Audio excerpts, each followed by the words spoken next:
Hey guys, wanted to do this review. This is my get home bag, winter edition. It's specifically tailored for the season right now. You know, we've been having some pretty cold weather, and this is my version of it. It's still not the final iteration, I feel, but I think it's pretty close of what I really am comfortable with, and I think it's prepared for a lot of different things.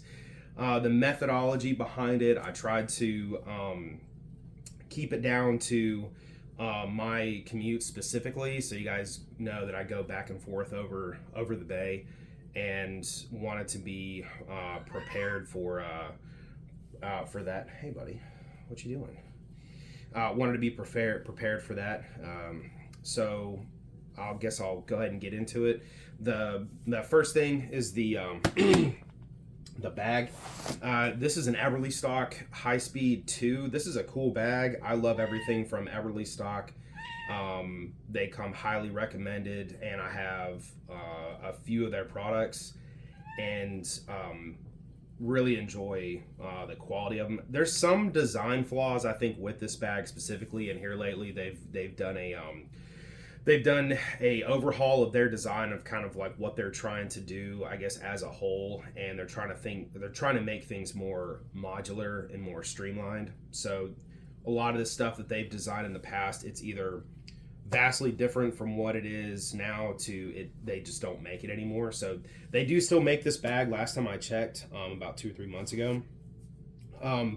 This bag is specifically tailored to, I want to say it's like an all-purpose bag. I don't want to sit here and say that it's a fantastic EDC bag, but I don't want to sit there and say that it's a fantastic get-home bag or bug-out bag or deployment bag or assault pack.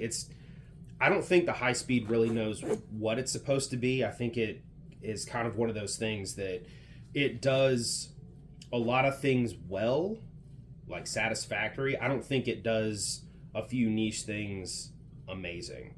So I won't harp too much on the bag. I will say that, it's not a typical EDC bag to where it's got like the tiny little pockets for pens and stuff like that inside of there. This bag is kind of geared more towards like systems, is what I refer to as systems. It's big pockets with pouches inside, or like bags inside, that you organize yourself. So that's kind of where I'm coming from with that.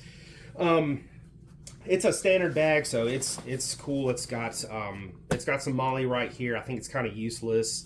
It's got pockets right here. I like this. I like this design right here where you're able to cinch it down, and then it's obviously got another loop right here, another strap if you wanted to have something taller, and then you could probably have if it sticks up, you could have it cinched down right here. Probably my more favorite aspects about this bag is the back frame. So this right here is super breathable. You can adjust this right here. You can adjust the height of the strap, so if it doesn't fit you right, it's like really customizable, and you can fit it's customizable for a great fit. A lot of airflow right here. It's got an actual like frame on the inside, so it's not saggy, so you can weigh this thing down if you want. It'll serve you well. Back here, I don't have it with me right now, but you can actually this actually comes with a belt. Like, it actually comes with a support belt that goes back here, and it just wraps around. It's like a lumbar belt. I took it off. I didn't really feel like I needed it because it just added more weight, honestly, and this thing's already beefy without it. So it's got your standard, your sternum strap. It's got good covers right here so your buckle doesn't come undone. It's got D-rings. Like, it's all the stuff that you would probably think about. I think this bag has, as far as like comfort. I like the zipper pulls. Those are really nice. It doesn't look overly tactical. Like, I know it's black. It doesn't look overly tactical. It still has like some smaller molly webbing. It doesn't have a lot of doesn't have a lot of Velcro and, you know, all this kind of nonsense that gets put on there. So I think it looks good. So that's pretty much it for the bag. We'll kind of circle back, I guess, whenever we start opening stuff through here. On the outside, I keep just a carabiner. This is a pretty beefy carabiner. It's got a ton of uses, so I'm not going to harp too much on that. I like to keep one on the outside of all my bags. So we'll start at the front right here, and you can see what I'm talking about. It's kind of geared towards system. This is my like edit list of things I want to put in. It's got a small area right here, so if you wanted to put one of those little organizers, you know, if you wanted to put something in there, that would be okay if that's your deal. Pretty deep bag. I've got this is a rain fly for the actual bag itself, so if it starts to rain, this is like a one size fits all type thing. I went with M81 camo. This might go in my assault pack, you know, for like other stuff, but I don't know if I want to keep the camo. I'm still trying to decide if I wanted to go more urban colors, like either a gray or maybe more black, but black stands out. So I'm still kind of on the fence about that, but the intent is there, like, you know, for rain protection. Here, this is water right here. So this is a Sawyer filtration system. You've got your cleaning plunger here.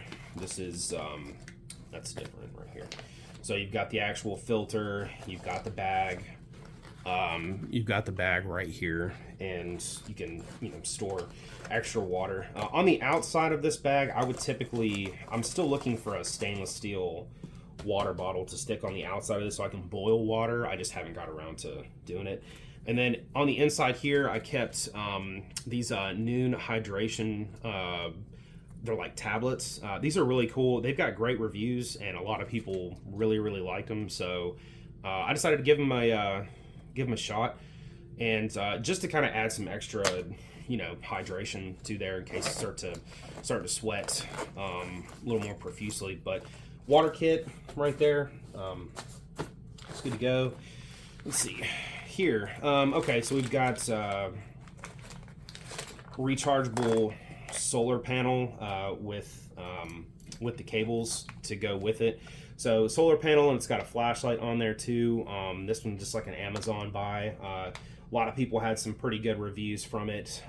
It's, I want to say 45,000 milliamps is what the power, but don't quote me on that.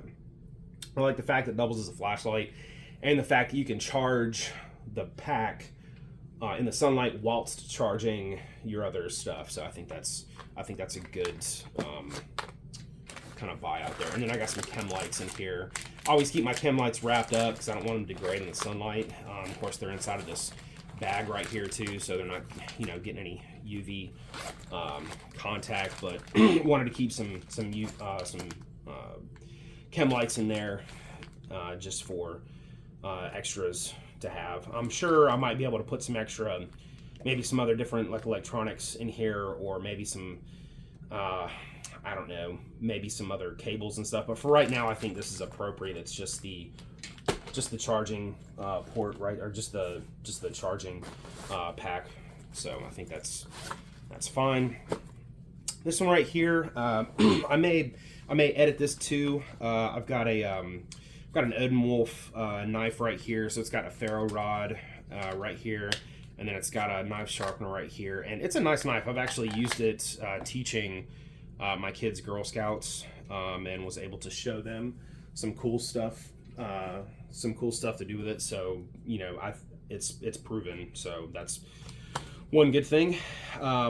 Right here I've got a pry bar and kind of like cutter multi-tool thing. Like, I thought this was really cool, and it would probably prove to be pretty useful. So I put it in there.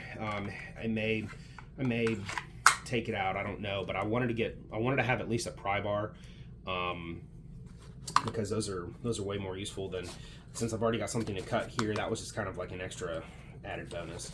And then here I've got some wire cutters. I think these would be good for like if I had to get around a fence.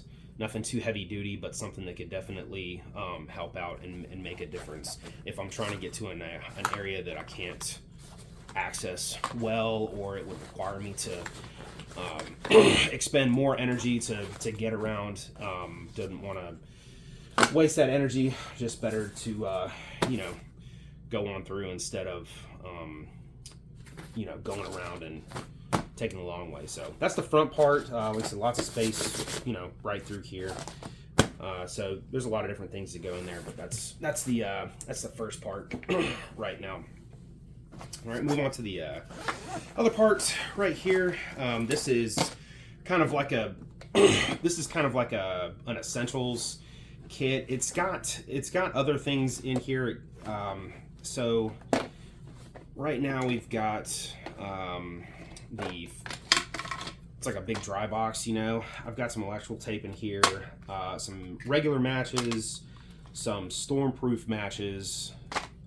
Like windproof, I think they're rated for, I want to say like maybe hurricane force winds. I don't know, but then you could basically just dip them in water and start them right up. So I thought that was kind of cool. Haven't tested that all the way. Got a little boo-boo kit right here, just some sterile pads, a couple band-aids, antiseptic wipes. I will probably move this maybe to my IFAC. I don't know. I'm still kind of on the fence about it. I just, kind of threw it in there just to have it in there just in case. This right here is pretty cool. It's just a saw, so in case I need to cut something. I didn't want to have like a big fold out saw or anything. I didn't want to do any of that. So what I did was just stuck that in here. Save on space and some weight.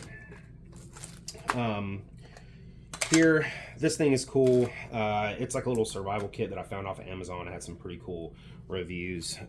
Little tiny cutter, in case I lose my knife or whatever. A little button, compass, survival like SOS card. So it's got like a little ruler, some paracord, just little things like that. Fishing card right here.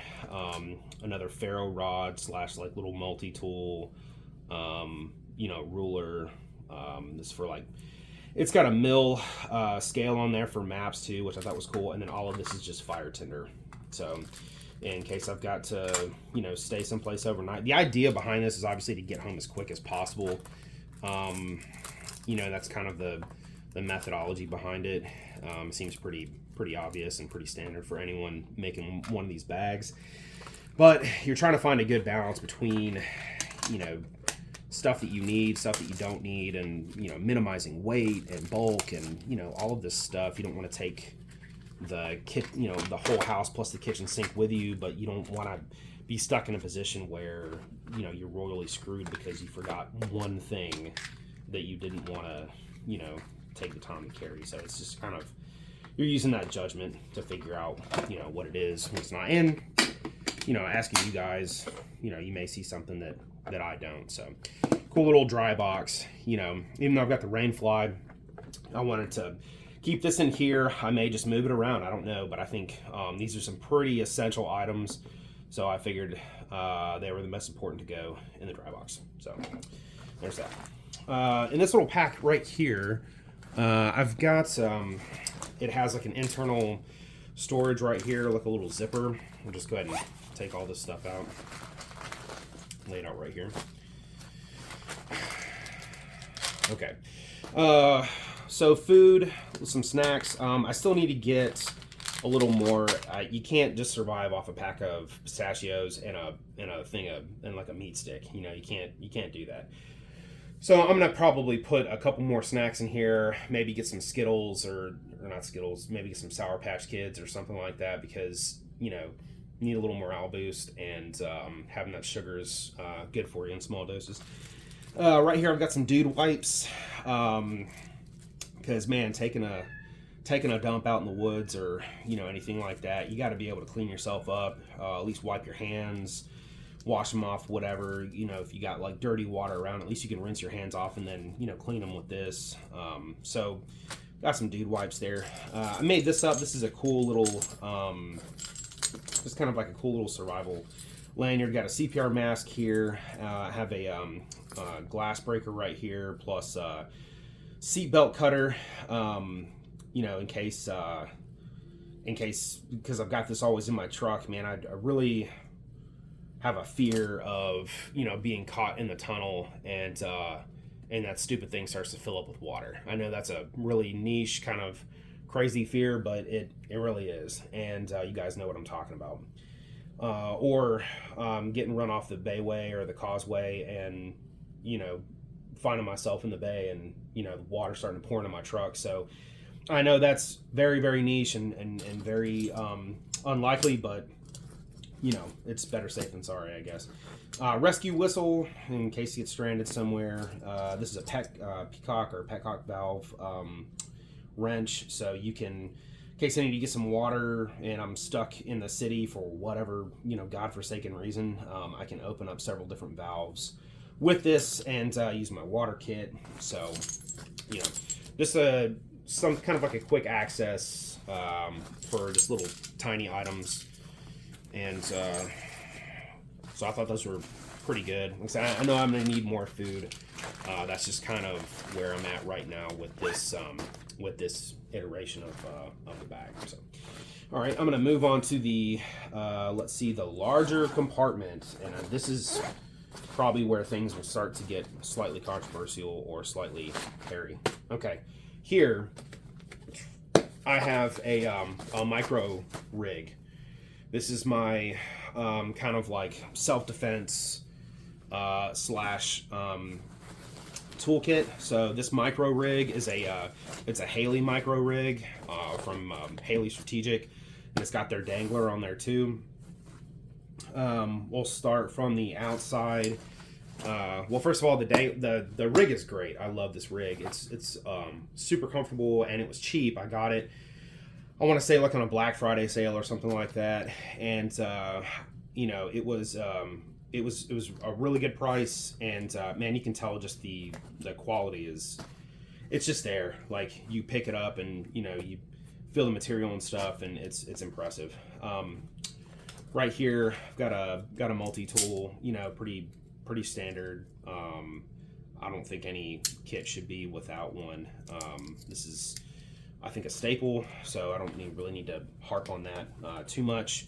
Got a rechargeable light. This thing's pretty cool. I actually use this same model light at work whenever I'm doing inspections, but it's got different modes, like blink. It's got SOS, you know, and then different brightnesses. So, and it recharges, so I think that's kind of important instead of having to carry around a bunch of batteries. You know, you can recharge this stuff and not have to worry about it. I'll get to these later. Let's see, open this up real quick. So right here, I've got a Hanka paracord, another chem light, pen, and Write in the Rain book. Don't really think I need anything else in here.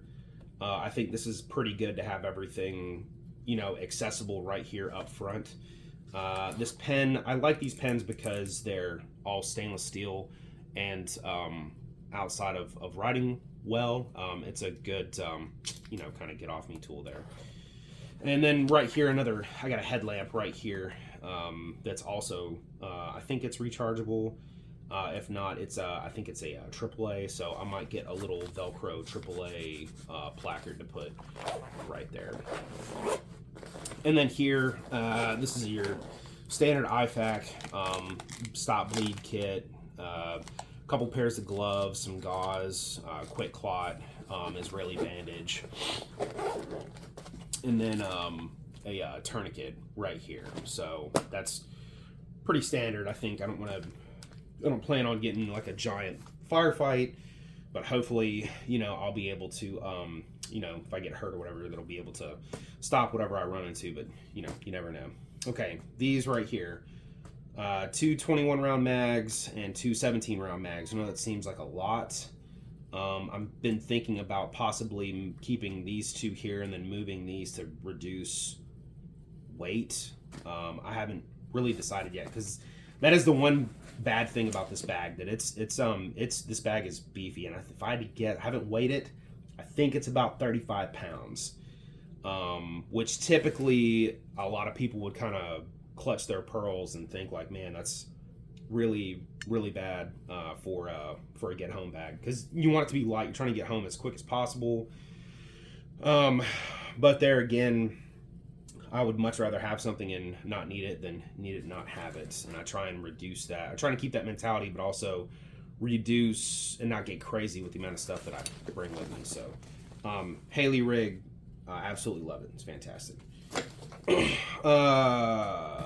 Clothes. It's a winter edition, so inconspicuous toboggan.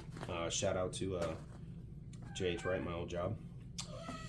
A couple pairs of socks, because God knows, you need to keep your feet dry. So these socks aren't terribly thick, but they're not super thin either. Extra pair of skivvies, some like dry moisture wicking skivvies. That's kind of needs no explanation. Extra long sleeve shirt, kind of like a twill long sleeve shirt, and then an extra t-shirt. In case, like I said, it's a sweat through the other one. I think also it's a good idea to have a change of clothes too, because, God forbid someone's after you, or, you're being chased or something like that. You can quickly like kind of strip down the clothes that you have, and then change them out if you have the time, change out your clothes, and then go on to something else, and hopefully it's a little more inconspicuous than what you were. I'm going to add a ball cap in here too. I know that I've got this, but I think too, maybe keeping like just a ball cap, like I said, in case for whatever reason people are chasing you, and you gotta move quickly and inconspicuously and try and get them off your trail there. So, all right, there's that right there, and then we'll move on to this rain poncho, like I had mentioned earlier with the rain fly. So I went with the M81. I'm probably just going to move this into my camping bag, or like a salt pack or whatever. I don't know if I want to stick with the M81 or or not. I just don't think may not be a good idea. I don't know. Still on the fence about it, but this is a USGI Industries rain poncho. It's proven. It's a fantastic poncho. It's huge. You can double it down as a kind of like a rain fly, like lean-to shelter, which is why I've got the paracord in different places. So I think it's a good tool to have. Keep all your gear nice and dry. So I've got some just some old like mechanics gloves here. I think these are impact mechanic gloves here. I got them on a nice little carabiner in case I got to move something that's hot, or don't want to cut myself. I use these on deployment. These are fantastic gloves. I love these things. Whenever they finally wear out, I'll probably just end up getting another set. But for right now, these are still great gloves. Like them, highly recommend them. Okay, here. This is kind of a cool bag. So I want to try and keep maybe one of these on the Haley rig here. These are door stops. So in case I have to go into a building, like if I need to evade or something like that and get into a building, and I'm not entirely sure how long I want to stay there, whatever. These are door jams that you can put, if the door locks from the inside, you can slap these on the top of the door, and then they basically, just keep the door from shutting, but keep it shut as close as possible. So I thought these were cool. I think I'm going to hang on to these, just for future use. Bandana here. I wanted to get like a bigger shawl, or like a shemagh, stuff that we used to wear on deployment, to kind of keep the sun off the off-field neck there. But I'm still kind of on the fence about that. I don't know. I have a black one actually, but I don't know where it's at. I think I have no idea where it's at, so I need to figure that out. So all right, moving on. Last piece that I got here, probably, I guess maybe one of the more controversial pieces, I don't know. So the Flux Raider right here. I think this is a perfect personal defense weapon. It's obviously very small in profile. It expands out and gives you the capability for more stable shots. I've got a red dot on here, multi-function flashlight right here. So the only thing that I'm lacking with this is the probably like a single point sling or some type of sling to carry it. I also have my concealed carry weapon on me at all times too. That's in, you know, that's in my waistband, and this is obviously, this stuff is in my truck. So I figured that this would be a better option to have right here. You want to avoid you know, contact as much as possible, but I figured that this would be probably the best option that I would have as far as concealability, portability, reliability, and capability, as far as giving me an upper hand in certain situations. So, all right, well, that's it. Kind of some afterthoughts here. I know there's a lot of things that that I'm missing. I know I've got my little list right here. I would like to get, just off the top of my head here, I would like to get a little Zippo / butane lighter for fire. I would like to get one of those. Obviously the single point sling or some type of sling for the Raider if needed. May change these out in color. I've got a shemagh, like a face covering, but once again, I don't know where it's at. It's black in color. I'm kind of confused as to where it's at. So I put it in the washing machine and it was folded. I went to, find it the other day, and I couldn't find it. So I know that I don't have a compass. I don't have any maps. I don't have any of that stuff. And the reason why I don't have that is because this is my home. I know where I'm going. I don't need a compass or a map to know where I'm at. Now, obviously, if I plan on traveling farther away than where I'm at normally, then sure, I'd like to, you know, probably get a map or so for the area that I'm going to be in. But right now, you know, I know this place like the back of my hand, you know, and there's no reason for me to kind of weigh myself down more with stuff like that. So I kept the compass and the maps and stuff. That's for like camping and things of that nature. So they're important. I think they are. I'm not knocking that at all. I could probably keep like maybe some note cards or something instead of like ripping out the notes that I have in here. I know that keeping a note card is good. Maybe like a signal panel, you know, like a high-vis panel or something. I don't know. I'm still kind of, you know, mulling around the idea, but you know, that's it. That's where I'm at right now. So love to know what you guys think about it, and hopefully you have some good input. So thanks.